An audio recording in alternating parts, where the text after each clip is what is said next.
Hello my quilting friends! Leah Day here with a new Sit-Down Quilting Sunday video. One of the most important techniques to master on any machine is echo quilting. So today let's learn how to master quilting echoes on the Grace Qnique. I have stitched around this circle shape and now I want to stitch evenly spaced echoes and kind of just a spiral that's going to be spiraling outward from the edge of this circle. And so what I've just done is stitched out to the point where the edge of my foot is right in line with the edge of that circle. And I'm just going to try and maintain that location with my foot as I stitch echoes around and around this circle. So one thing I've noticed is that as I quilt, especially with this really puffy batting, that I have to really watch the backing fabric. So if you see me stop and kind of slide my hand under the quilt, I'm just smoothing it out all the way to the edge and then pressing firmly as I stitch those echoes. Also take a look at how I hold my hands on the quilt. I basically create a hoop with my index finger and thumb on both hands to create a nice flat hoop. So I maintain good control of the quilt as I stitch this design. So I'm going to zoom in a little bit so that way you can see how close I'm stitching and how the foot is positioned.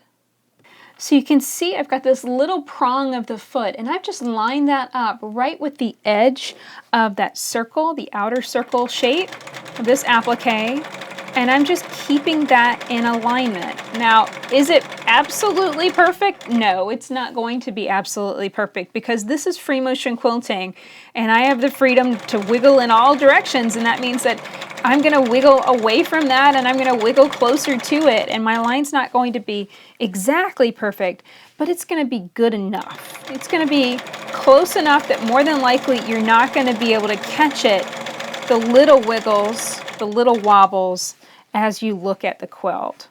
So as I'm working around, I'm just continuing to smooth out those layers. I just noticed as I was stitching with this batting, and this is Hobbs wool batting. It's just really nice and puffy. I love it. But when I stitched the center nice and dense, it tended to shift and kind of do funny things to my basting in the background of the block. And I just have to watch out for that. But my movement here is just slow and steady. As you can see, I quilt the full length of the hoop from my hands, so from my index fingers to my thumbs, which is about 3 inches of space. Then I stop, shift the quilt, reposition, do all of those things. So it's very steady work. It's one of those things that I think a lot of quilters get confused about with machine quilting, is they might think that, you just put the quilt on the machine and go, when in actuality, you do a lot of starting and stopping.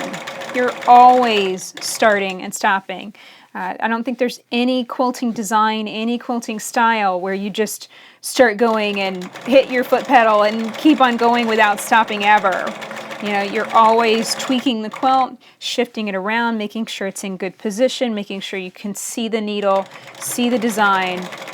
And if ever something feels weird to you or awkward, that's a sign that you need to shift and move things around and get it in a more comfortable position. As far as keeping the foot lined up, this is one of those kind of just visual skills.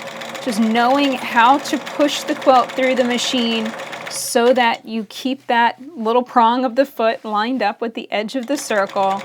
And that's just something that takes practice.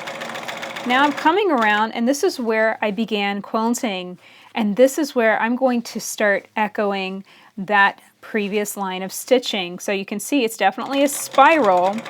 Here's my starting point, and now I'm just continuing that spiral, working my way out towards the outer edges.